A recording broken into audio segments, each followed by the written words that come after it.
Olá, pessoal, sejam bem-vindos novamente. Hoje estamos aqui com a Leila Bueno, que é uma profissional, uma pessoa que trabalha já há muito tempo no mercado de eventos. Ela trabalhou também bastante, fez um papel muito fundamental na antiga Abrafec, que agora chama Abrace, e ela vai contar um pouquinho para a gente de como foi toda essa trajetória dela até aqui. Tudo bem, Leila? Tudo bem, Edu? E você? Também, graças a Deus. Vamos que vamos, né?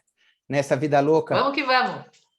Obrigada pelo convite, Edu. Ô, Leila, como é que você começou nessa vida de eventos? Edu, a história é longa, né? Senta que lá vem história, né? Mentira, eu resumo. Faço um resuminho. A Bueno completou 28 anos agora em março, Edu. A gente celebrou no dia 30 de março nossos 28 anos. Inclusive, a nossa celebração foi com uma timeline. A gente colocou lá nas nossas redes sociais um pouquinho dessa história, que o Bueno começou como um letrista. Ele pintava a faixa à mão No e exército, entendeu que... eu lembro que parece que foi no exército que ele pintava algumas coisas à mão, Ele ou isso é pintava lenda? também no tiro de guerra, mas a primeira faixa que ele fez, Edu, foi para mim. A gente já namorava, e Que aí eu chique. estava fazendo um curso numa escola oficina de artes, eu fazia um curso de manequim na época, né? Eu tinha de 16 para 17 anos. Ele lá grudado em mim, né? Não descolava. Ele viu um cara pintando um pano numa parede, encostada numa parede, e o cara começou a pintar e ele se interessou. O que é esse pano esticadinho num sarrafo cheio de prego? Como ele já tinha muita aptidão para o desenho, mas também já tinha uma visão de empreendedor, tudo ele queria fazer negócio, ele foi lá e tentou investigar o que era aquele tecido, que tinta era aquela, por que estava pregado, né, por que estava inclinado. Ele fez uma aula, chegou em casa, falou, pai, a gente precisa montar aqui um estaleiro na parede que eu vou começar a fazer faixa. E aí, para treinar, ele fez uma faixa para mim, Edu, e pôs na frente da minha casa, de presente, uma faixa linda. E daí, Edu, a coisa foi tomando uma proporção, e é incrível como nos últimos 14 dias eu falei muito dessa história, relembrei tanta coisa. Ele foi construindo esse negócio na comunicação visual através do manual. Mesmo assim, né, resumindo muito, né, Edu, chegou um ponto que ele teve 12 letristas para fazer em alta escala a produção, porque daí começou a fornecer para muitos lugares, naquele tempo CET, a Anhembi, precisava sinalizar todos os shows, ou interdição de ruas, ele começou a fazer para São Paulo inteiro, então começou uma escala legal. E da comunicação visual, Edu, para a gente migrar efetivamente, né, resumindo muito, migrar para a área de eventos é porque a comunicação visual foi trazendo a gente até esse ponto. E muito começou através das telas ortofônicas, que foi uma grande virada de chave na nossa história. As telas ortofônicas, Edu, para quem não sabe, são aquelas telas que vão na frente das caixas acústicas, na frente dos PAs, né, dos PAs, Perfeito. ali nos shows, e foi um período de muitos shows, que a gente chamava dos shows estradeiros, né? Muito Sim. sertanejo, MPB, a Xuxa começou a fazer muito show. A primeira foi para a Xuxa, tinha um fornecedor, um patrocinador que queria muito por um merchan, e tinha o grande produto que era a Xuxa, e não tinha onde colocar no palco, não existia esse produto. Os palcos eram todos pretos, nos andaimes, não sei, na época, para quem lembra, você lembra, Eu né? lembro. E aí uma pessoa viu o Bueno pintando um muro lá na Avenida Goiás, em São Caetano, fazendo uma arte lindíssima. O cara parou o carro na avenida e falou, será que você não consegue pintar uma faixa grande que eu preciso? Só que o grande, Edu, era 8 metros de altura por 5. O Bueno não tinha nem onde fazer aquilo. Eu sei que ele fez na lateral da casa da mãe dele, na parte de fora, e foi colocando no muro, foi pulando telhados de vizinhos para poder Jesus. pôr um retroprojetor. Essa história é linda, eu contei muito ela nos últimos dias, viu, Edu? Que legal. E daí, Edu, para dentro do palco foi um pulo, porque o Bueno ficou durante quase 7 anos sendo quase o fornecedor oficial das telas ortofônicas para todos os shows que andavam por São Paulo, porque era junto com a Sunshine na época, e a Sunshine que tinha a grande maioria dos artistas, né? Aí Uhum. veio Madonna, veio Michael Jackson, tudo o Bueno foi fazendo, né? E depois desse momento, desse boom dos shows, a gente foi... Os shows de estrada passaram a ser dentro das casas de shows, Olímpia, Via Funchal. E aí Depois que os shows declinaram, Edu, os eventos corporativos começaram a ser feitos dentro dessas casas de shows e começaram a indicar a Bueno para quando o cliente queria pôr ali no fundo do palco para fazer uma convenção com colaboradores. Ah, mas eu quero pôr minha marca. Ah, queria pôr uma coisinha assim. E a própria casa de show começou a indicar a Bueno. E aí a gente foi para dentro do palco, também com a comunicação visual, e ela foi se tridimensionalizando. Exatamente em 2005, Edu, a gente estabeleceu, paramos de fazer a comunicação visual, que até então a gente fazia ainda para varejo, fazia as faixinhas de aniversário, atendia ali no balcão na Bueno. Certo. A gente fez, claro, né, com o auxílio de uma consultoria, a gente fez a nossa primeira grande virada de chave, que foi em 2005, que virou Bueno Eventos.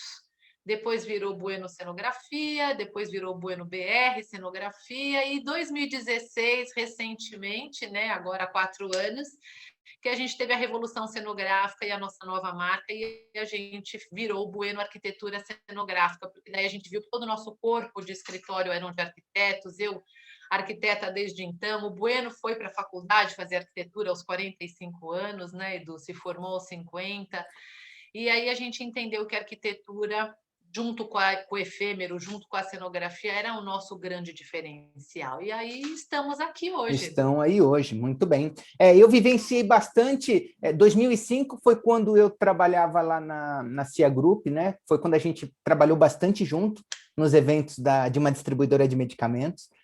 Fizemos Verdade. bastante coisa, umas coisas bem até, acho que malucas às vezes, mas enfim, foi lá que que eu conheci você, que a gente começou a trabalhar diretamente. Eu lembro que, cara, na época ali, para mim, vocês eram referência de cenografia, então era muito bom quando a gente, inclusive na época a Kátia, que era minha chefe, eu lembro que a gente conversava com ela, falava, pô, que cenografia quem vai fazer? É a Bueno que vai fazer, e a gente ficava muito tranquilo com isso foi muito legal. E aí, nesse meio tempo, você acabou abraçando um pouquinho algumas causas, eu não sei se eu posso chamar de causas, né? Que foi, começou com a Abrafé, que é isso? Nesse meio tempo começou com a Abrafé, que foi exatamente em 2012, sabe, Edu? Porque esse nosso olhar coletivo, o olhar do coletivo, ele sempre foi muito arraigado em mim no Bueno, né? Tanto com a nossa equipe, de tentar manter sempre a mesma equipe, de tentar fomentar sempre o desenvolvimento da equipe, tentar fazer com que as pessoas melhorassem, né? Não só a empresa, mas não existe empresa, na verdade, né? Não existe um conjunto de pessoas que levam uma marca na frente, né? Exato, é uma equipe. E como a nossa equipe está com a gente há muito tempo, assim, né, Edu? A gente veio que desenvolvendo isso e virando realmente uma referência nesse sentido, e a coisa fica limitada, né? A gente tem aí uma sensação de que começa a ter muros nos seus ideais, as coisas que você acredita, e sem dúvida alguma, a capacitação da equipe foi um dos grandes desdobramentos para eu procurar uma entidade, para eu procurar entender que uma entidade do nosso segmento seria muito importante, né? E aí, Leila, não querendo cortar, mas só aproveitando a deixa da equipe, que também, num momento muito difícil no nosso mercado, a gente ter uma estrutura fixa que consiga atender, como é que eu posso dizer, de repente, todos os eventos. E por que eu digo isso? A gente tem momentos, e aí durante o ano inteiro, onde a gente tem altas e baixas de eventos, né? Então, na baixa, a sua equipe fica muito grande e na alta, a sua equipe fica muito pequena. Então, é difícil você equacionar isso, principalmente, eu lembro que vocês eram muito certos no quesito de contratação, todos eram funcionários da Bueno, eram carteira registrada, tal, e num dado momento teve que virar a chave, porque senão a Bueno hoje em dia não existiria, não é? Com toda certeza, Edu. E foi muito difícil. Eu vou te falar que foi com muito planejamento, com muita assessoria, com muita consultoria. Quando a gente entendeu o estrago que isso podia continuar formando, não adianta. Nós chegamos a ter 80 pessoas registradas, Edu. Bastante. Numa área totalmente sazonal. Claro que é porque.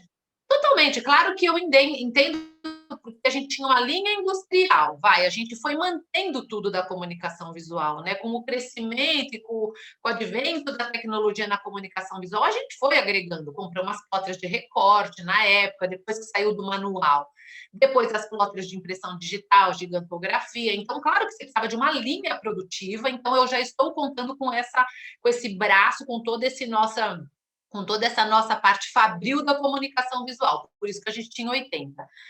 Depois você vai tendo o caminhão, né, Edu? Você começa a ter os motoristas. Quando você vai ver, você também tem praticamente uma gestão de transportadora de logística dentro de Verdade, verdade, casa. E aí você verdade, precisa verdade. ter pessoas que cuidam dos motoristas, que cuidam da logística. Depois você tem a marcenaria, você precisa do líder da marcenaria, e precisa do equipamento, e precisa da... Tanto é que a gente foi para a vila lá em São Bernardo, que a gente chamou de vila cenográfica. Naquele período a gente tinha quase 80 pessoas e transformamos aquilo numa linha de produção de cenografia. Sim, sim.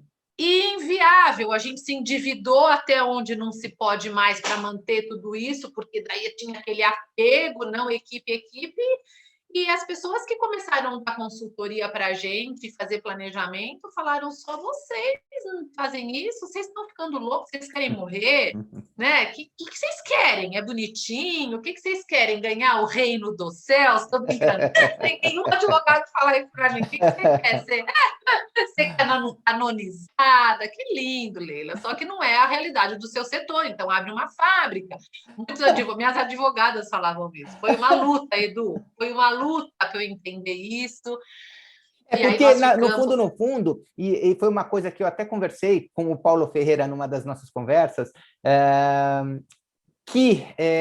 e também foi um dos problemas pelo qual a minha agência não foi para frente, era de pensar muito com o coração e não pensar no negócio como um negócio, né? Ou seja, e aí foi onde você foi bem assessorado e falou: olha, bonitinho pra caramba, mas num conto de fadas. Aqui na vida real, isso é um negócio, e para que o seu negócio sobreviva, você vai precisar tomar essa atitude, né?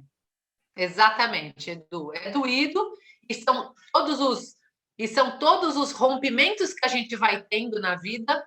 E com toda certeza, né? A gente fala que 28 anos de Bueno a gente celebra, mas não é a mesma Bueno. São muitas Buenos dentro de uma única Bueno. Mas porque você foi acompanhando o desenrolar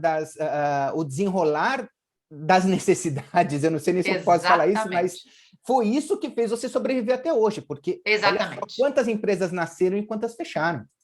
Né? Exatamente. A gente tem uma amiga em comum, que eu gosto muito dela, até meio que perdi um pouco o contato com ela, que é a Luana, que ela também, na época, quando eu comecei, ela era uma referência em termos de cenografia.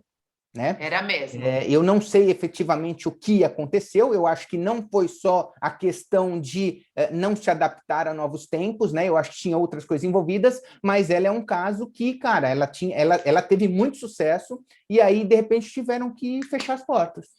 E foram muito inteligentes e estratégicos, participei isso muito de perto, porque ela estava junto com a gente na Brafec. Foram muito inteligentes e estratégicos, Edu, porque saíram por cima, no momento que a empresa estava bem, estava saudável financeiramente, sem passivos. Foi um momento muito acertado de sair Que bom, do mercado. Mas você imagine, Edu, fazer essa opção: não, prefiro sair do mercado, você simplesmente falar tchau, depois de... Eles estavam já há 30 anos praticamente no mercado. A trama cenografia, né? Enfim. Mas, enfim, eles já estavam bastante tempo. Eu lembro que meu chefe, na época que eu trabalhava com eles, já tinha trabalhado com o pai da Luana. Isso aí. Antes da gente fazer alguns projetos juntos, então já vinha de longo tempo. E aí você passou a se dedicar à Brafec, é isso? Qual que era a ideia da Brafec? A ideia inicial da Brafec era ter uma entidade que representasse as empresas de cenografia, porque não existia isso.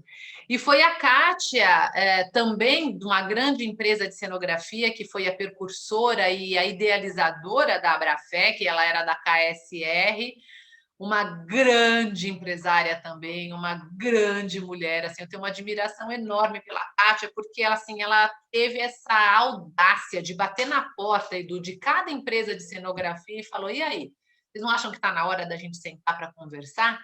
e realmente falar do nosso setor, falar do nosso negócio, né? Ser ouvido, combinar algumas coisas, entender sobre capacitação das nossas equipes, sobre a regulamentação do nosso setor. E eu acho que isso é muito, assim, eu vejo muito cada um por si no nosso setor, né? Então, se ela conseguiu fazer isso, então ela realmente foi muito desbravadora aí de conseguir unir todo mundo num propósito em comum, porque assim, para mim não é novidade, eu já inclusive falei em outras conversas aqui, que assim, o nosso setor, ele precisa de regulamentação. Ele precisa de algum tipo de regulamentação, porque, cara, todo mundo honestamente faz aquilo que quer e não é certo. E se ela teve essa intenção de juntar todo mundo para chegar num bem maior, vamos dizer assim, em nome das empresas de cenografia, olha, eu acho que foi sensacional. Eu acho que é uma ideia que, assim, o resto do setor deveria abraçar isso, sabe? E eu não tenho como falar de Abrafec, Edu, sem citar a Kátia, sabe? Sem falar dela, porque ela foi a idealizadora e foi extremamente cara de pau, né, Edu? Porque era num período que, meu, concorrente é concorrente, sabe? E eu não entendi aquilo também. Estava muito em mim, assim, poxa, vamos se aproximar. Ah, Edu, e foi fantástico, porque depois da Abrafec, a gente conseguiu entender quem eram as empresas, como que cada uma trabalhava. Foi muito a partir da Abrafec que eu entendi realmente que eu estava trabalhando muito errado, foi o que me deu coragem, essas trocas de informação entre as empresas, sabe? Começamos a nos ver não como concorrentes. Foi muito rico, Edu, foi muito rico. Como a gente cresceu depois disso, como eu cresci profissionalmente, como a gente pôde trazer esse crescimento para a Bueno depois da Abrafec, sabe? Foi determinante, Edu, porque a gente começou a olhar a hora, sabe? Eu sempre faço essa analogia, já para de ser um pouco ponteiro no relógio e para enxergar e ver a hora, vir olhar de fora. Não dá para ser ponteiro o tempo todo. Você tem que estar ali olhando o todo, olhando de fora para poder mapear, né? Sim, sim. Então, foi algo realmente muito rico. Foi a partir da Abrafec que a gente teve um crescimento exponencial do nosso setor, Edu. Que legal. E você sabe que uma das ideias do canal Produção Sem Censura é também tentar trocar. Eu quero tentar passar para as pessoas do setor que trabalham com eventos, enfim, ou que trabalham em qualquer tipo de produção, justamente essas informações, ideias, para que efetivamente, em algum momento, consigamos nos unir para um bem comum, para a gente melhorar um pouco o nosso setor, né? Existem diversas coisas que realmente me incomodam muito, e aí até cito, uma delas é o pagamento pós-evento, 120 dias, eu acho isso realmente um absurdo, uma vez que você, organizador, ou até no seu caso, Leila, você como empresa de cenografia, você paga praticamente tudo ali, que seja no máximo 30 dias, sei lá se consegue até chegar em 60, mas dificilmente. É quase tudo o pagamento à vista, e aí você está, entre aspas, bancando uma coisa que você, enfim, é muito complicado isso, né? Então, a ideia do canal é que a gente consiga criar uma espécie de um movimento para que a gente consiga mudar isso, né? Outra coisa que é muito complicado, eu até brinco, eu falo, a gente sempre fez questão de nunca aparecer nos eventos, né? De sempre ficar escondido, a parte da produção, ninguém podia ver, não sei o quê, e hoje em dia, quando a gente mais precisou, ninguém nos viu, né? Isso é uma coisa Edu, foi muito triste. Bastante triste, né? Então, vamos ver se a gente consegue mudar tudo isso.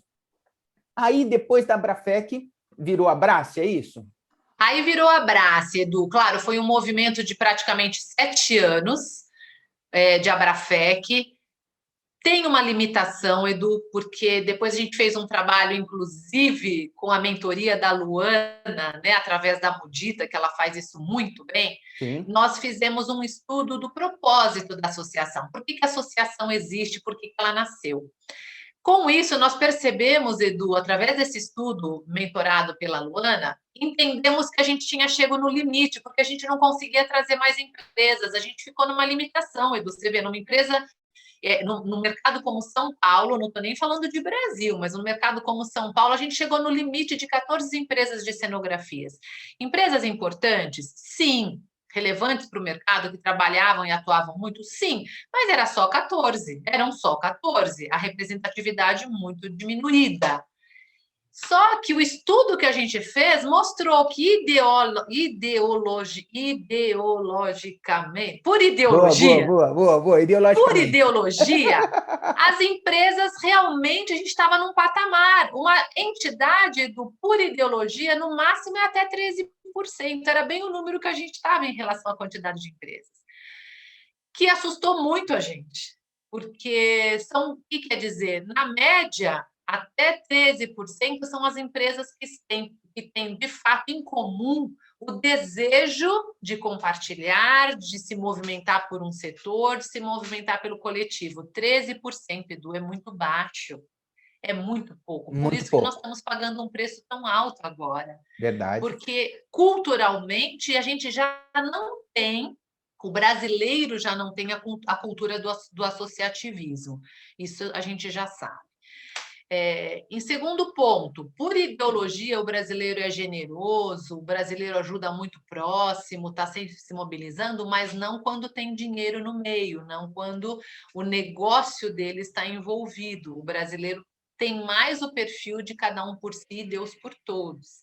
Então, foi uma luta, Edu, a gente não conseguia, a gente começou a patinar, porque por mais que a gente tivesse o ideal de trabalhar pelo setor, falta braços, porque daí não tem pessoas para ir atrás de uma assessoria, para falar com as instâncias governamentais, que é muito o que uma entidade precisa. E a gente vem do movimento da Abrace, com maior adesão, porque as empresas de montagem de estandes são em maior número e eles têm muito essa questão aí de regulamentação, eles trabalham muito forte pelos benefícios de regulamentação. E você sabe, Começamos a se aproximar. você sabe que o interessante das feiras, né, é que existe o ano inteiro. Conversando com uma outra pessoa, eu falei justamente da sazonalidade, ela falou, olha, mas você tem as feiras de negócio aí, que isso você tem o ano inteiro. E aí é verdade, se você consegue entrar nesse nicho, você acaba tendo trabalho praticamente o ano inteiro. O ano inteiro. E tem mesmo, tem feira desde janeiro, o máximo que para é dezembro, mas a partir de janeiro já tem. Então, eles se movimentaram muito mais, estavam no mesmo tempo de vida que a gente, só que quando a gente começou a entender todas as pautas que eles discutiam, os benefícios que eles buscavam para os associados, era muito parecido com a gente. Então, nós tivemos a ideia de nos aproximarmos. Liguei para o Marcelo, o presidente na época, agora ele também está nessa gestão como presidente e eu sou a vice-presidente dele, e da Abrace, e a gente começou a se conversar e entender, e por que não a gente se fortalecer e unir nossas forças. Então, a gente fez uma lista, Edu, de pontos em comuns e pontos divergentes, e os incomuns estavam muito maior, a lista estava muito maior. E aí a gente fez um combinado. Então, vamos brincar, assim, fazer uma analogia com a vida mesmo, né? Vamos ficar noivo. Nada de casamento por enquanto. Fizemos a tratativa de Edu, de tudo para destratar a nossa junção. Foi muito inteligente e eu trago isso para minha vida agora. Primeiro a gente Desculpa. Explica como é que é, vocês fizeram o quê?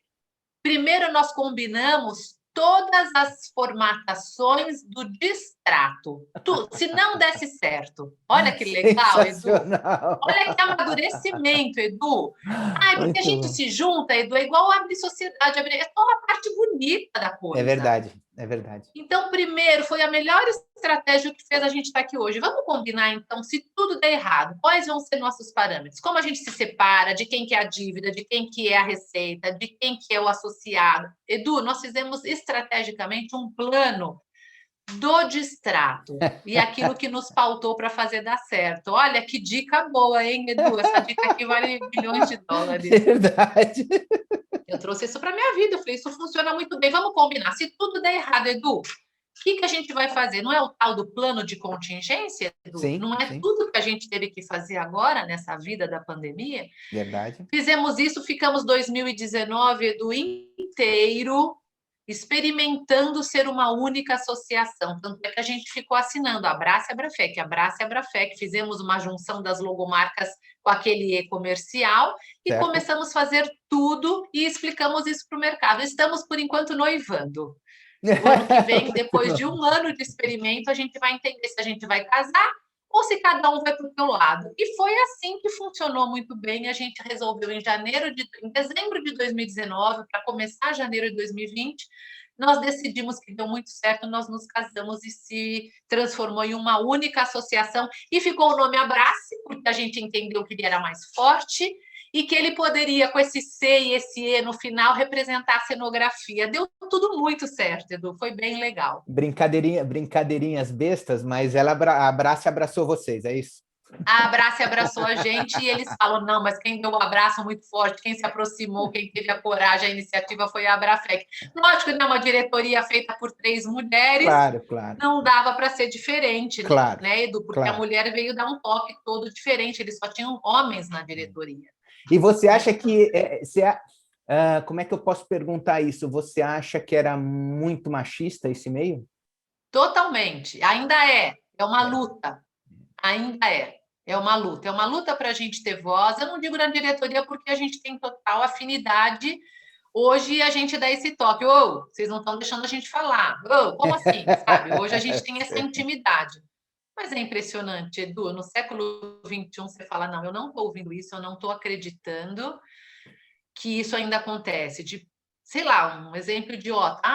Manda ela porque ela é mulher, aí ela vai toda bonitinha, ela consegue ter entrada melhor nisso. E a gente fala, opa, triste, volta. Triste. É, Às vezes funciona, existe. tá? Mas é triste.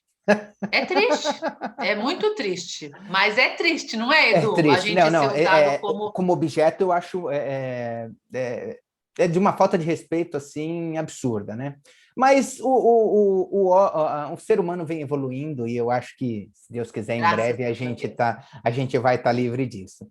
E a gente ajuda, né, Edu? Só da gente conversar sobre isso já é uma forma de conscientizar, sim, que com antes certeza. nem se falava, né? Com certeza. Então, Leila, e você que trabalha com entidades, vamos dizer assim, já foi presidente, é vice-presidente, eu sou muito leigo nesse quesito, mas sei que o mercado de eventos, o setor de eventos, sempre teve o seu sindicato, teve as suas entidades. Isso aí eu estou falando do profissional de eventos propriamente dito, né? Só que eu nunca ouvi nada a respeito do que o sindicato fez por nós profissionais de evento. Mas, veja, eu não tenho o contato com as pessoas e também não estou tão por dentro para ter essa certeza. Você acha que antes e até principalmente durante a pandemia, você viu o sindicato, as entidades que cuidam da nossa área atuando de uma forma a melhorar as condições tanto de trabalho como, enfim, num geral? Muito, Edu, gente? Muito. Foi um trabalho árduo e eu aproveito aqui o espaço no canal para que, de fato, peço para que as pessoas vão atrás disso, porque é um trabalho muito, muito árduo das entidades. Como são poucos que participam, Edu, pouco se expande, pouco se fala. Mas como eu estou diretamente ligada a isso, e a gente até chegou a fazer um resumo, eu não vou lembrar aqui, de quantas reuniões foram feitas, inclusive de aproximação, e junto com o sindicato, porque hoje um dos nossos diretores é presidente do Sindiprom, e o quanto este homem trabalhou essa pandemia para tentar se movimentar, principalmente nas esferas governamentais. Então, tem muito trabalho, Edu, mas também tem muita reclamação. Eu entendo que tem, porque chega muito pouco, se consegue muito pouco, porque o nosso setor é muito pouco organizado nesse sentido. E quando você vai, por exemplo, para o Ministério da Economia, eles querem saber do número, qual a representatividade do setor para a economia do Brasil. E aí você acha que a gente cai num... Desculpa, você acha que a gente cai meio que numa como é que eu posso dizer assim, num circuito que não tem fim, ou seja, você não tem número porque você não mede, mas você não mede porque você acaba não conseguindo fazer essa medição, mas você não consegue medir porque você não tem número, entendeu? Você acha que é mais ou menos por causa disso? É um ciclo vicioso. Então, uma das coisas mais inteligentes que nasceu agora nas nossas reuniões, nos nossos encontros entre entidades, através da CBIE, Edu, começou como fórum, eu participo desde 2013, que o Fórum Eventos é uma aglutinação de todas as entidades, só para entender quais são os assuntos transversais que toda entidade fala, isso que é o assunto transversal, que é em comum e que poderia ser alocado numa única entidade ou numa única câmara para ter voz junto à esfera governamental. De fórum, virou este período de pandemia, ela se transformou na CBIE, que é a Câmara Brasileira da Indústria de Eventos. A CBIE, eu sou uma diretora executiva lá, tento, na medida do possível, ajudar. Ela não tem um CNPJ, a gente faz encontros mensais para entender o que cada entidade está fazendo, para tomar força e falar, poxa, então esse assunto dá para a gente todo mundo ir junto. A PERSE é um exemplo disso. A PERSE, que está para ser aprovada agora no Senado, ela é um exemplo de trabalho. Como é que é o nome? PERSE. PERSE, o que é uma PERSE? PERSE é um decreto, ela está praticamente sendo aprovada. Estamos aí no período de subir para a instância do Senado, e ela é um projeto de lei e pedindo vários pedidos, Edu, para todo o nosso setor, tanto ajuda para as empresas quanto para contratações. Depois vale a pena pesquisar, é a PERSE 5, é o projeto de lei 538, se eu não me engano, daqui a pouco eu olho e te mando, se você quiser, você agrega aqui nos seus comentários. Agrego sim. Foi um trabalho da Câmara Brasileira da Indústria de Eventos, e aí, Edu, foram duas ações muito importantes. A gente entender que precisamos estar separados de turismo, porque existe um ministério para cuidar do turismo, já está bom, já está muito bem cuidado. Eventos não tem ninguém, e eventos está no Ministério do Turismo, que nos parece bem errado, porque vira essa bagunça de não saber nem definir o que é uma feira de negócios e o que é um evento baladão lá na comunidade à noite. Tudo está em evento, você percebeu? Sim. Por isso que a gente está proibido de trabalhar, inclusive.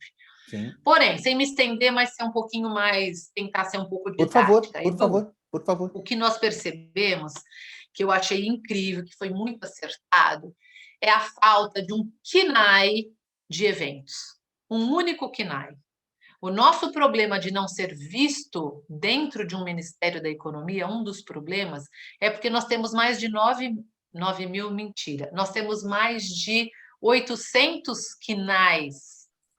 Sabe o que é KNAI? Desculpa, não, era isso que eu pedi para você. O que é um KNAI? O KNAI é o número que você escolhe de objeto de atuação da tua empresa ou da tua atividade. Certo. Então, quando você se transforma no MEI, ou se você transforma numa pequena empresa... Eu preciso escolher um KNAI principal. Eu posso até ter secundários. Você tem que escolher um KNAI principal, exatamente. Ok. Então, a quantidade de KNAIs, aí o Ministério olha e a gente fala, nossa, nós geramos 13, não sei, 237 bilhões, foi o último número, a gente representa 13% do PIB.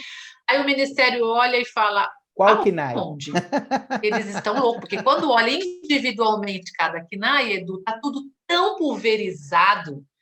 Por isso que não tem encontro, não tem representatividade, não tem voz e não tem visibilidade, que é o que nós estamos agora pagando um preço muito alto.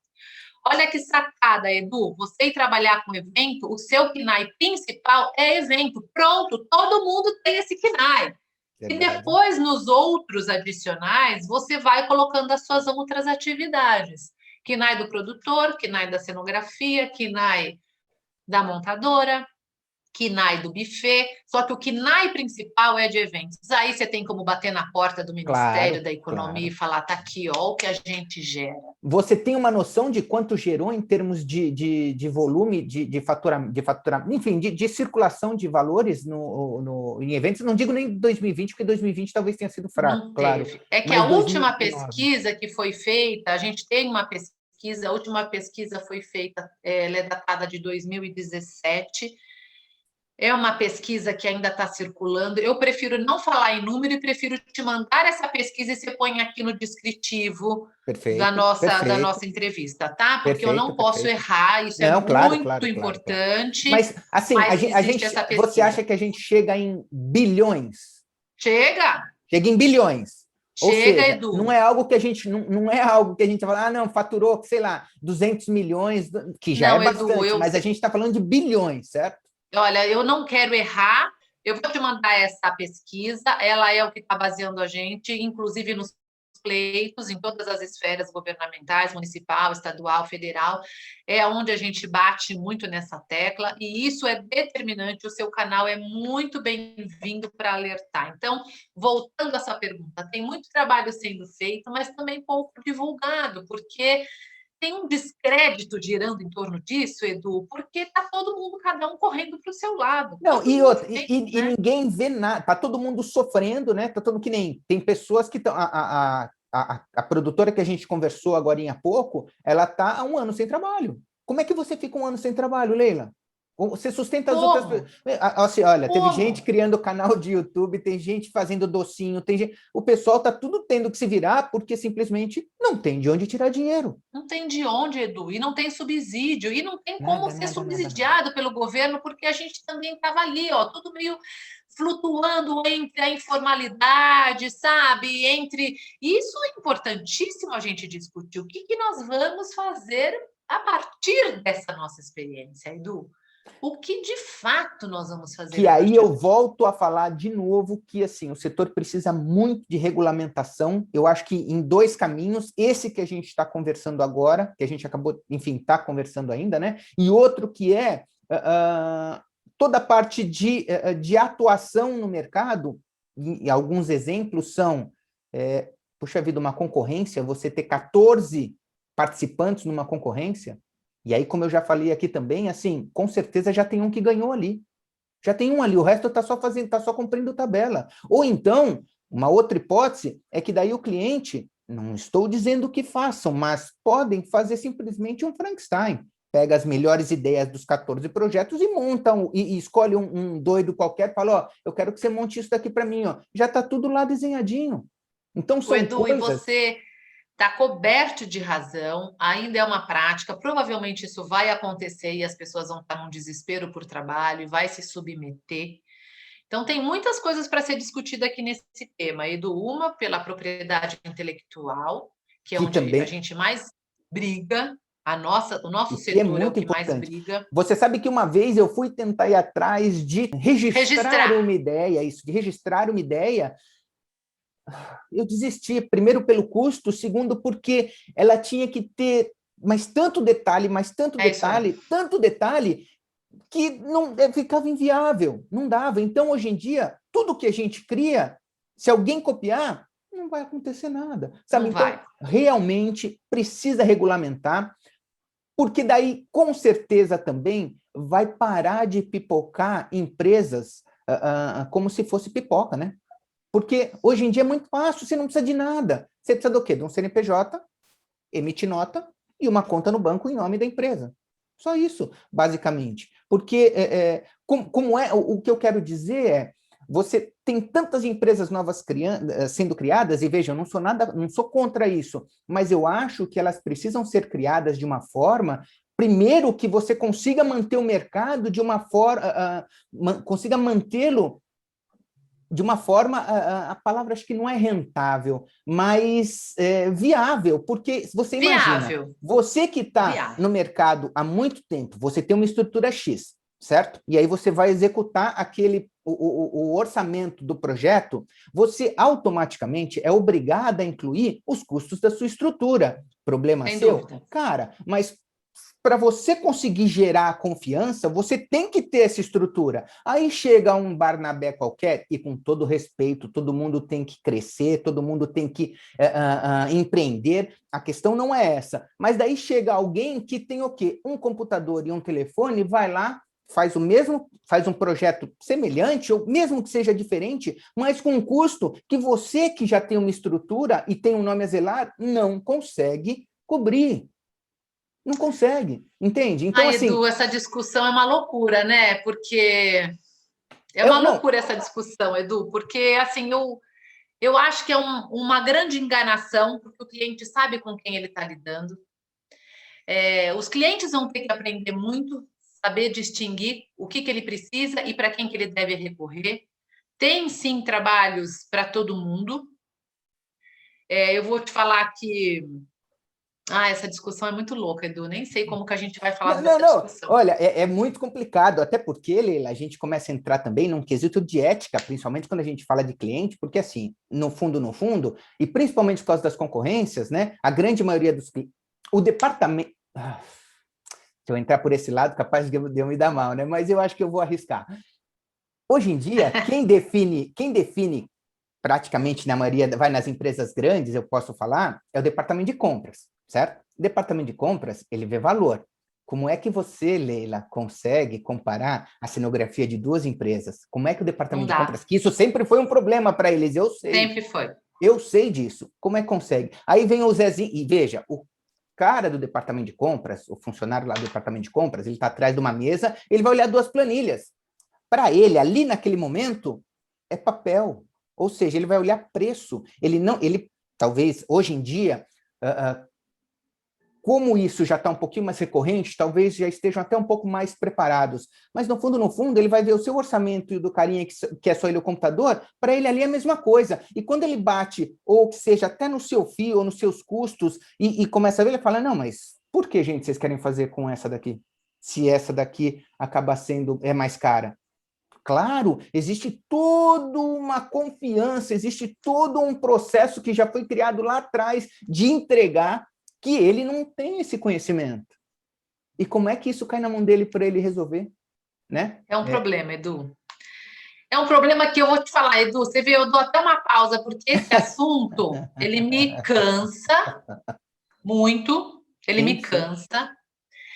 E, claro, eu sou um pouco mais madura do que a média e eu aprendi muita coisa também que vale a pena falar muitos nãos na nossa trajetória. Então, também se submete a muitas coisas quem quer. Mas, Leila, desculpa, estou começando. Imagina, estou começando. Eu preciso. Seu custo é mais baixo, Edu, e você tem todo o direito de ir lá. E eu de preciso, né? E a gente tem esse outro lado também, que assim, eu, enquanto agência, porque eu trabalhei 10 anos em agência e 10 anos como freela. Enquanto agência, eu ficava muito puto quando alguém vinha com valores que a gente não conseguia bater. Mas quando eu fui para o outro lado, era assim, ou eu fazia, ou eu não tinha dinheiro para pagar minhas contas. Tá vendo? A gente entra de novo no ciclo, por isso que é um assunto que me cansa, porque assim, eu não sei se vai ter solução, Edu, de verdade. Quando a gente fala compras decidindo algo que é sobre experiência, agora, eu não sei se vai mudar depois da pandemia. Mas é por isso que nível de conscientização que as pessoas estão desenvolvendo dentro das suas empresas, né? Que nível de... Exato, mas eu acho que aí a regulamentação de você, para você conseguir ter, que seja um CNAE, que seja uma empresa, ou seja, que você consiga trabalhar no setor, para você conseguir trabalhar no setor, você tem que ter passado por alguns processos, enfim, procedimentos, eu não sei, protocolos, eu não sei, mas isso faz com que o aventureiro pense duas vezes antes de se engajar num negócio que, de repente, ele vai morrer no meio do caminho. Porque hoje em dia é muito fácil, basta eu ter um CNPJ de MEI. Assim, existem algumas multinacionais que não aceitam até a MEI, mas beleza, eu entro em contato com alguém que eu conheço e falo, cara, vem comigo. O cara vai, é trabalho, vai ganhar. Entende? Então, talvez, se criássemos alguns protocolos que a empresa precisa seguir para chegar lá, para conseguir atuar, talvez a gente consiga melhorar isso, né? Lógico, eu não quero que seja injusto para as pessoas, principalmente que querem empreender, mas elas precisam ter alguma coisa, porque senão, assim, como é que você consegue manter? Não dá, não fecha a conta, viu, Edu? Não fecha. A conta não fecha.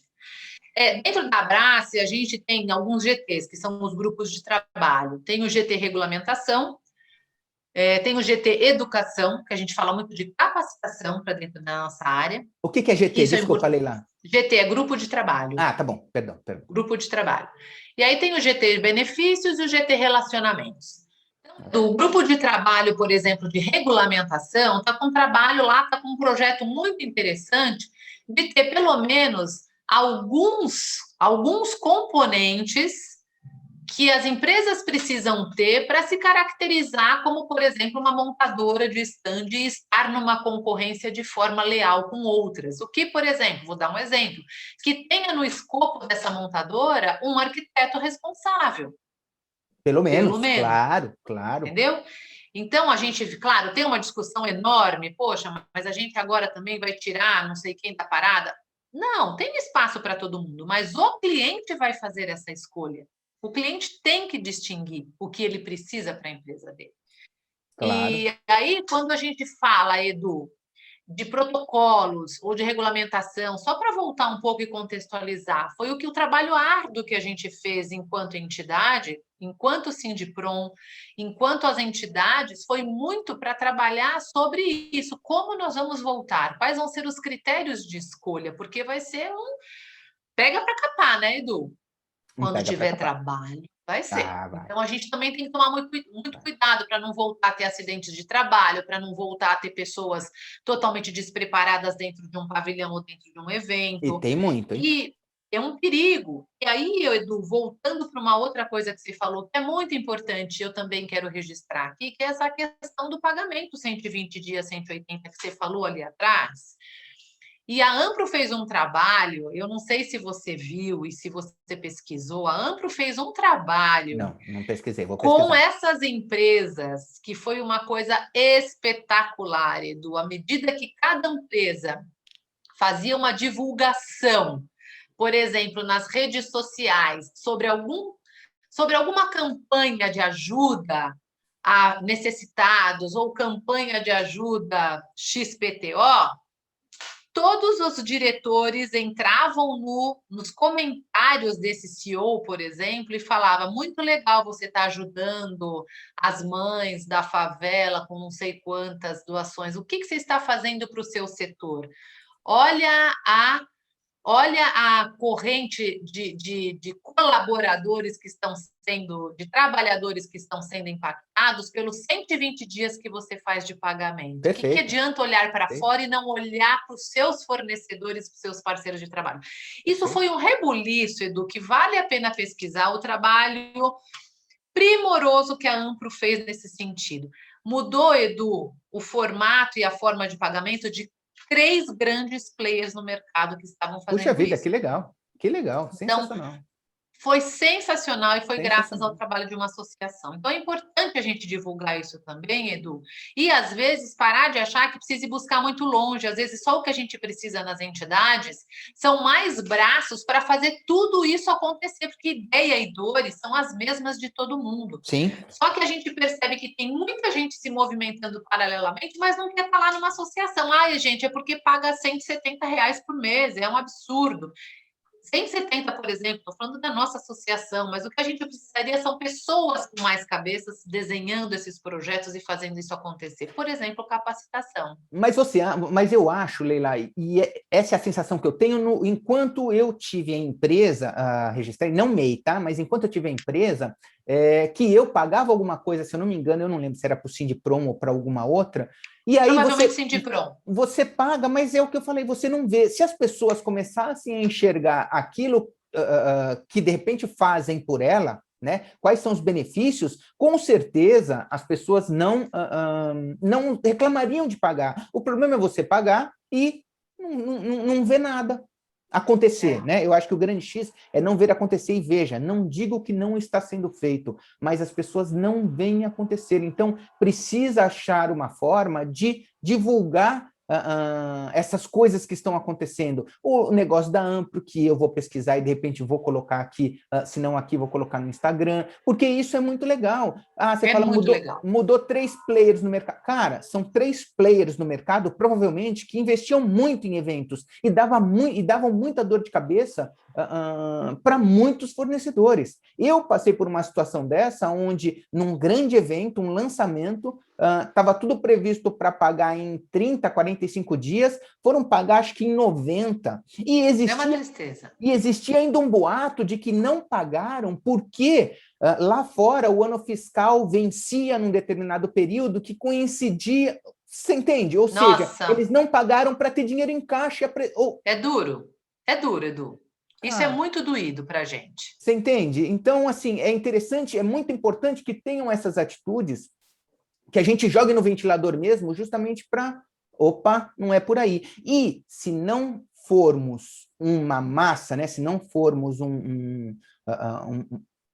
se não formos unidos, a gente nunca vai ter força para ir de frente contra eles.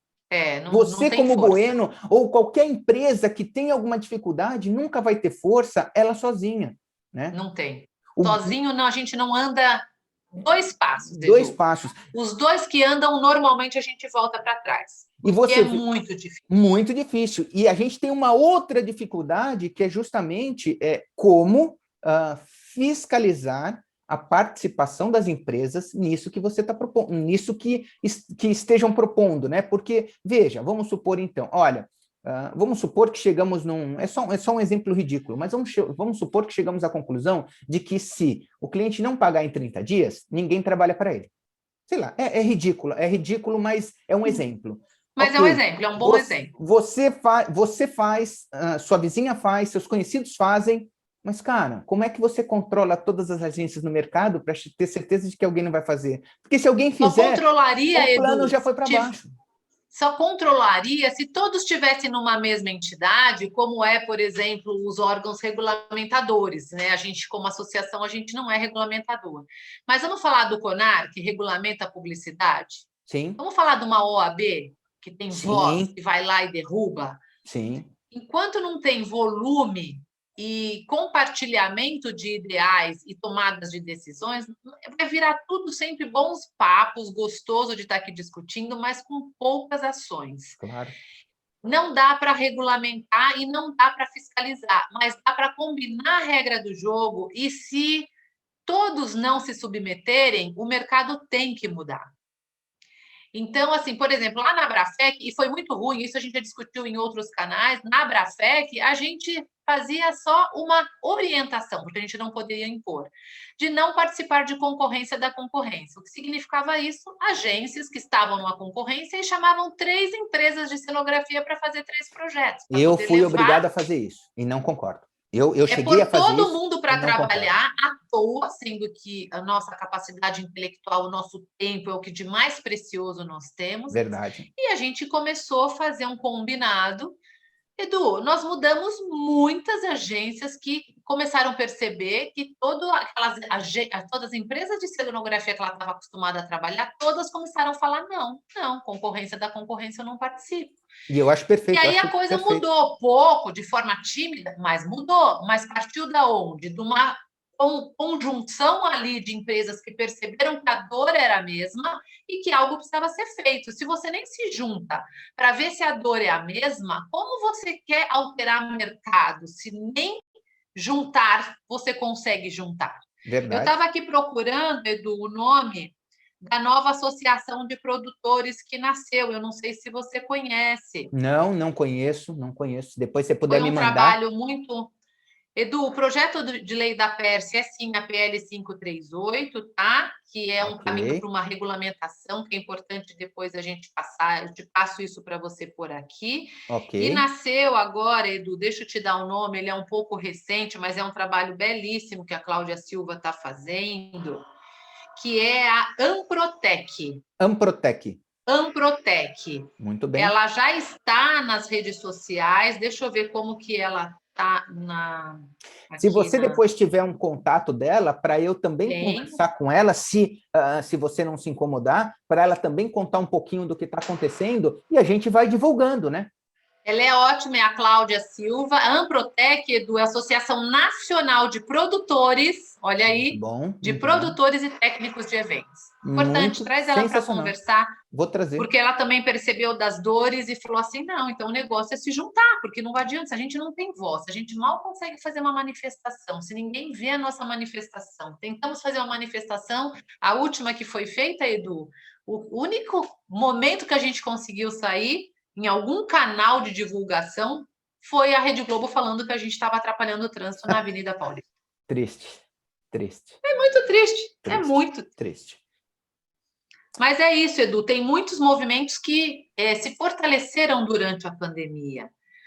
Mas, assim, e o que a gente faz? Eu sou muito aglutinadora. Eu, graças a Deus, eu tenho esse perfil e uso muito dele, porque eu entendi que é um dom que Deus me deu. É pegar a Cláudia e falar, vem aqui, Cláudia, então vamos conversar com a Abraço. Vem aqui, Alex, da Amplo, vamos conversar com a Abraço. É aglutinar todo mundo, defendo a unha e dente a CBIE, que é a Câmara Brasileira, porque eu entendi que lá é o lugar que a gente pode conseguir uma cadeira de eventos para que a gente possa tomar decisões nas comissões. Agora, Leila, muito importante, é real isso, né? Ou o que eu quero, a minha pergunta é a seguinte: não são só palavras, né, Leila? Porque a gente está tão acostumado com os maus políticos não, aí, Edu, né, são que só falam palavras. e falam não sei o quê, e, cara, e o negócio não vai para frente. Ah, Edu, mas... quem é a gente para prometer alguma coisa, né, Edu? A gente precisa de gente junto com a gente. Eu Sim, sempre sim, falo mas isso, o que eu Edu, quero dizer é, existe todo esse trabalho e ele é real, ou seja, né, não é ninguém prometendo nada por, enfim, no achômetro. Não, o trabalho está sendo feito. Eu acho que isso é importante isso é ficar bem importante claro. relevar. Né? Tem muita gente trabalhando forte, enquanto tem bastante gente bem relax assistindo Netflix, tem muita entidade trabalhando forte em prol de um setor que acredita, né? E normalmente devem ser pessoas com perfil parecido com o meu, Edu. Eu sempre falava, pelo menos eu falava isso antes da pandemia, agora eu já não sei, que eu estou me descobrindo em muitas outras coisas que eu estou amando. Por exemplo, mas o momento da pandemia é de autoconhecimento, viu? É de autoconhecimento. E aí eu quero dizer assim, eu sempre, quando alguém perguntar, mas para que eu vou entrar na entidade, né? Qual é o objetivo? E sempre foi essa a minha bandeira, Edu. Eu falo, bom, eu não pretendo abrir uma pousadinha na Bahia e viver disso na minha aposentadoria. Eu pretendo sim estar nesse setor até eu ser bem velhinha. Só que eu quero um setor melhor para mim. Então eu vou lutar por um lugar que eu vou estar no futuro. Então é para mim mesmo, eu estou sendo super egoísta. Não, eu estou fazendo por mim, porque é por onde eu você quero, também, né? é onde eu quero atuar durante muito tempo, entendeu, Edu? Então a pessoa parava para pensar, bom, eu também, eu quero ter minha empresa, então se é isso que você deseja, se manter nesse setor, a gente tem que estar juntos nessa para melhorar o setor. E é muito pequenininho, Edu. Eu entendo a sua angústia e a angústia de muitos que podem depois ouvir a gente aqui, mas nada aparece, eu não sei o que o sindicato faz. De verdade, no Brasil, a gente tem muita dificuldade de fazer as coisas acontecerem, né, Edu? E falar de verdade, estou colhendo fruto disso, né? Mas é porque sempre tem uma... Assim, a partir do momento que você não vai de encontro aos interesses dos grandes, você não é interessante. É verdade. E as coisas ficam paradas, é simples assim. Só que a gente é grande, né, Edu? Nosso setor é gigante, só que ele está assim, muito pulverizado. Exato.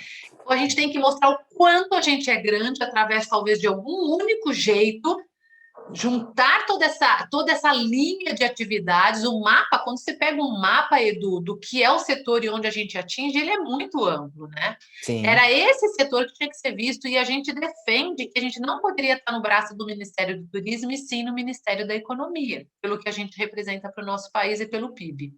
Sim. Mas, Edu, é uma discussão muito legal e muito pertinente. Muito bem-vinda essa discussão que você propôs aqui, viu, Edu? Legal. Gostei muito de saber um pouquinho mais dessas entidades, eu estava muito curioso, e aí fiquei bem no seu pé para conversar com você, porque eu queria conseguir colocar isso para as outras pessoas verem, e fico muito contente de você ter explicado isso para a gente. O que aconteceu já para você em eventos que você olha para trás e fala, Jesus, eu não queria passar por isso de novo? Muita coisa, Edu. Nossa, como a gente erra, meu Deus do céu. Cara, e aí é uma outra coisa muito louca, porque assim, a gente que trabalha com eventos, a gente está proibido de errar.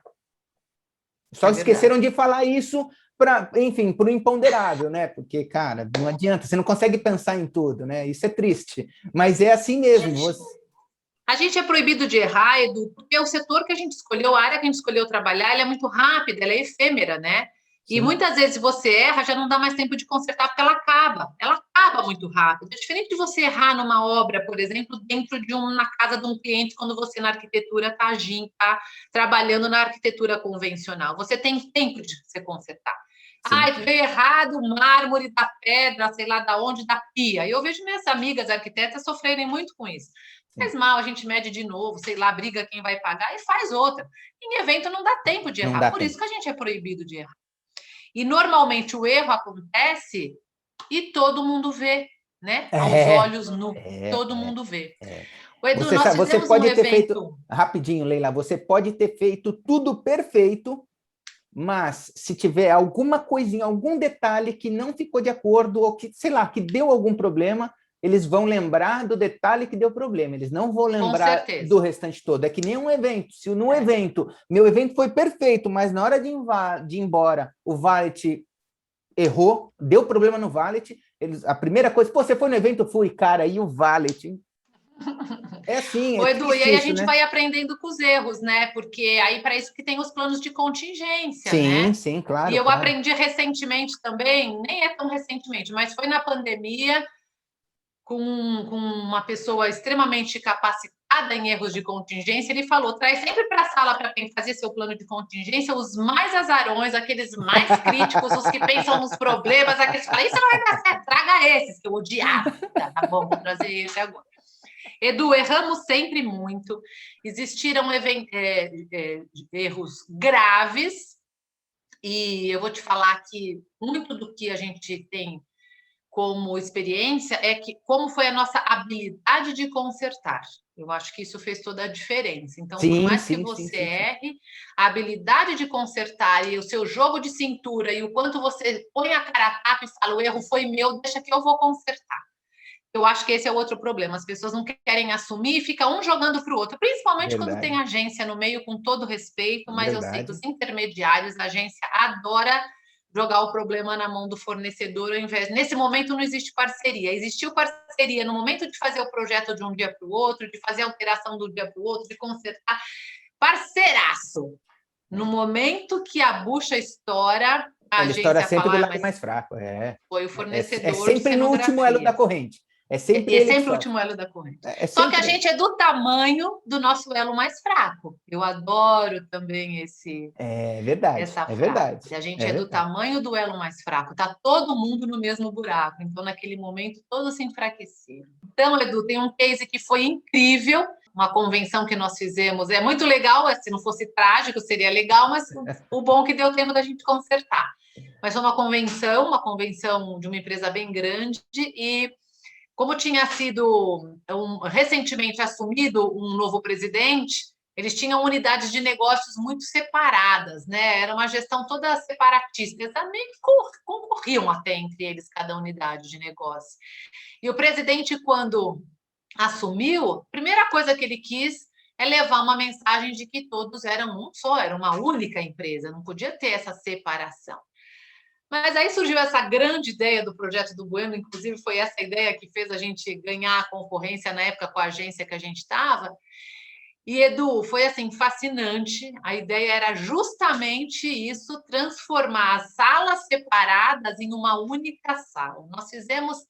Preparamos uma plenária para 2.000 pessoas, com uma tela de projeção de 80 metros, arena de 2 lados, então tinha 1.000 pessoas de um lado, 1.000 pessoas do outro lado, então a gente aproveitou para fazer a separação das cadeiras, Edu, na quantidade que cada unidade de negócio tinha de componentes.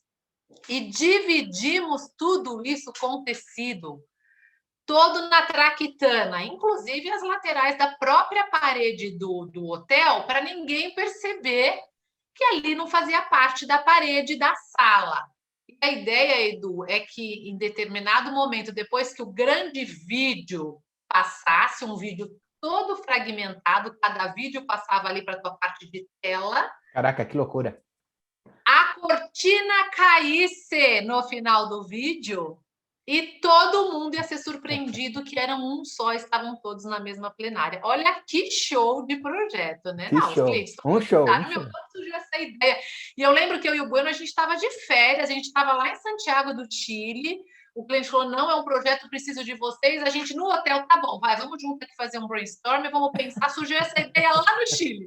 Eu falei, bueno, o povo adorou. Você tem certeza? Tem, amor, vai dar tudo certo, como tudo que o Bueno fez até hoje na vida. Eu morrendo de medo e ele, vai dar certo. Realmente, depois teve muito tempo, ganhamos produção, teste, né, Edu? Testa a traquitana, tudo eletrônica, né, Edu? Sim. Fizemos teste, ensaio no evento, vamos ensaiar. Bom, Edu, plano B. Bom, plano B, além de Jesus Cristo, tá, vamos pensar no plano B.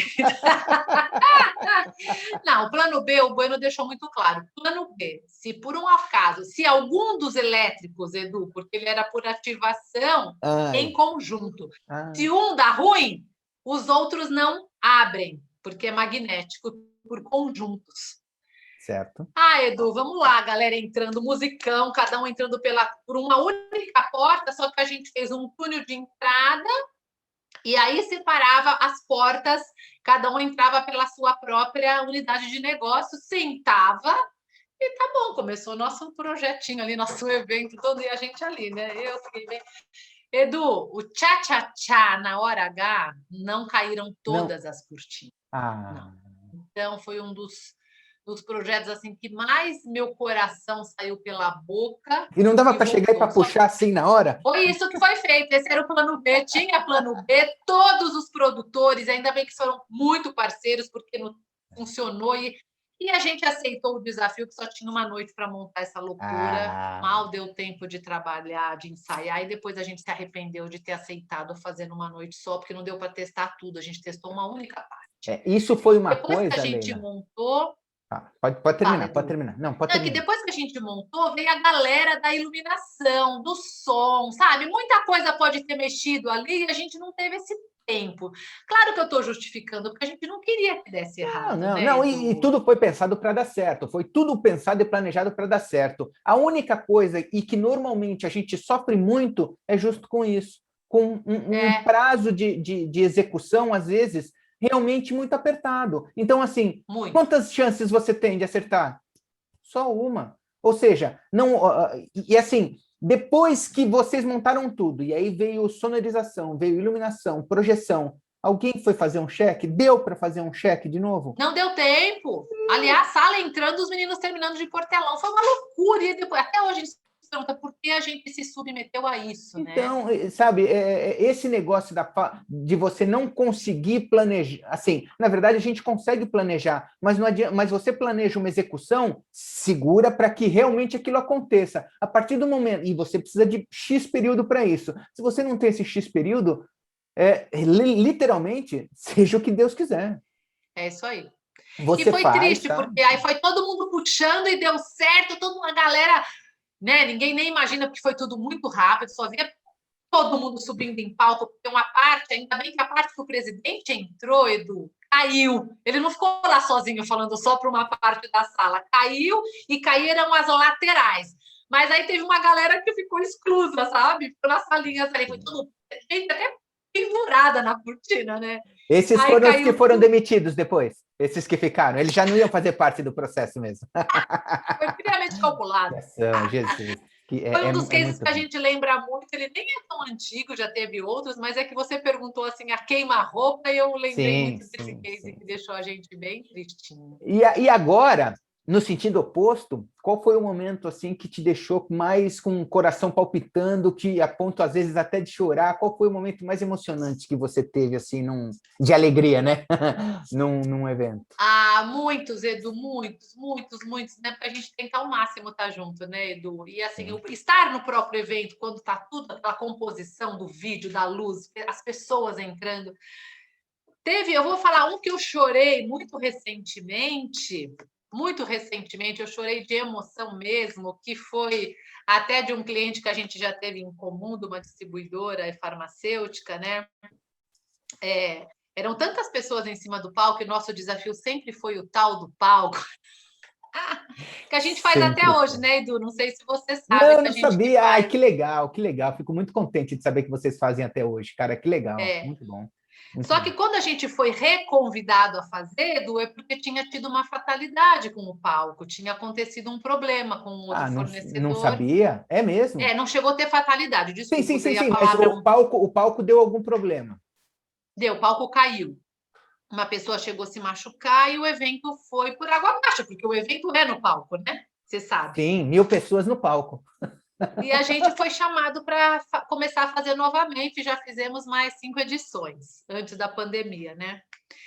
E, Edu, assim, foi assim, imagina, então, o que significou fazer esse palco depois de acontecer isso, né? Uma Claro, loucura, claro, né? claro. Muito Responsabilidade técnico, dobrada. muito reforço, muita pré-montagem e todo mundo. E graças a Deus que esse cliente a gente tem tempo, né? Porque é direto, não tem agência, né? É cliente Sim, direto. sim, sim. Muita pré-montagem, muito teste, reforço, blá, blá, blá. Mas no final, Edu, quando você vê aquele monte de gente em cima do palco, ainda assim eu fico nos bastidores ali fazendo as minhas orações, né? Por mais que esteja ali. Eles ficam pulando que nem loucos, né? São 1.000 pessoas pulando em cima do palco. Que Ai, loucura aquilo, Edu, é tá? demais, está cada vez pior de quantidade de gente empolgada e pulava.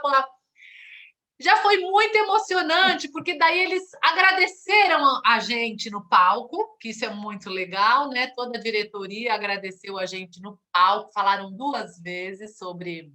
Olha, eu me arrepio de contar agora, Edu, eu fico emocionadíssima. Agradeceram a nossa empresa, a nossa equipe lá no palco, no meio de todo mundo. Isso só pode estar acontecendo porque a gente está com a empresa Bueno aqui com a gente. Foi muito lindo esse reconhecimento do nosso trabalho. E depois o áudio que eu recebi do cliente final, ele falou um palavrão no áudio. Que é essa, Leila? Esse palco é de concreto. Então eu guardo esse áudio até hoje. Muito bom, Eu me muito bom. emociono de contar, foi um dos que, até hoje eu amo de paixão essa história de um caso bem sucedido. E é só um palco, né? Você fala, Leila, cadê a cenografia? Olha onde está a Não, cenografia, a responsabilidade é só um técnica, né? palco para quem acha que um palco é simplesmente um palco, né? Porque Isso aí. para esse evento em específico, olha, vou te dizer que não é qualquer palco que segura a onda, não, porque eles fazem muita bagunça. Eu acho que numa das vezes nós chegamos a subir com um carro, ou eu acho que eu estou sonhando. Não, desculpa, acho que eu estou sonhando. Carroça, Não, uma foi. carruagem, uma coisa Verdade, é isso aí. muito É doida, isso aí, é porque isso aí. era muito temático, era medieval, e o pessoal levou uma, que tem um nome, Verdade, né, Edu? Uma verdade. Tem. pita, Puxa vida, eu não vou lembrar o nome agora, mas é isso aí, essa subiu, daí. subiu, subiu. Da Subiu, época verdade, medieval, verdade. daquelas corridas romanas, enfim. Então, assim, contando um case que me deixa sempre muito emocionada, eu até, sempre eu me emociono quando eu conto, esse é bem recente, mas teve outros, graças a Deus, sempre outros, né? Muito É, legal. muito bom. E engraçado, Leila, você lembra de alguma coisa engraçada que pode ter acontecido num evento assim, que fez você rir para valer? A Edu tem uma que eu lembro assim, ó, veio de cara assim, né? Eu estava numa convenção, Edu, e uma convenção enorme também de 1.000 pessoas. E lá no nosso pretinho básico, igual a gente falou, né? Toda sempre muito discreta. A gente não pode aparecer, né, Edu? A gente está lá, eu lembro como se fosse hoje, lá em Floripa, Costão do Santinho. Eu amo trabalhar naquele lugar. E aí, Edu, o MC era o Tadeu Schmidt? Smith, que fala. Schmidt. Smith, né? Schmidt. Tadeu Smith, tinha toda ali uma temática de jogo, de futebol, porque era a época da Copa, a cenografia foi toda feita de Copa. E aí, Edu, ele começou a brincar com a plateia e eu estava bem escondidinha, era uma arquibancada de 4 lados. A gente construiu uma super arquibancada, uma sala enorme lá no Costão, 1.000 pessoas em arquibancadas, e a gente ficou entre as entradas de arquibancada, e o Tadeu começou, o Edu, perguntar, e aqui quem é do Corinthians? E todo mundo, né? E quem é do Santos? E quem é do São Paulo? Aquela galera, e eu ali preocupada com a arquibancada, né? Mas ali, muito no meu backstage, mas eu estava tão tocada de emoção, Edu, e não é que ele me pergunta, e do São Caetano, aqui quem é eu?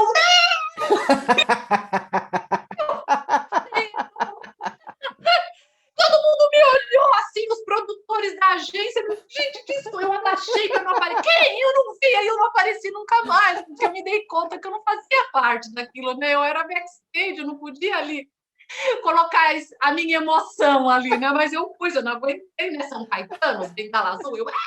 Ai, que mico, Edu! Olha, eu fico trêmula, Edu, até hoje, só de lembrar esse mico que eu Ai, deve ter. procurando, mas eu Olha, Leila, desapareci. eu queria ter visto isso, viu? Porque deve ter sido realmente bastante hilário, sabe? Bastante hilário. Ah, eu Muito sempre bom. lembro, eu fico muito feliz, né? Eu falo, tudo bem, eu fui espontânea, me desapareci Muito, dali, Edu, ele tá procurando até hoje, Tadeu, quem é esse torcedor, de São- torcedora de São Caetano? muito bom. Ô, Leila, e assim, eu queria, para terminar, que eu já tomei bastante seu tempo, eu queria perguntar uma coisa para você. É, Quando eu comecei a trabalhar com eventos, né, lá no começo e desde então, a cenografia ela veio crescendo de tamanho, de importância num evento,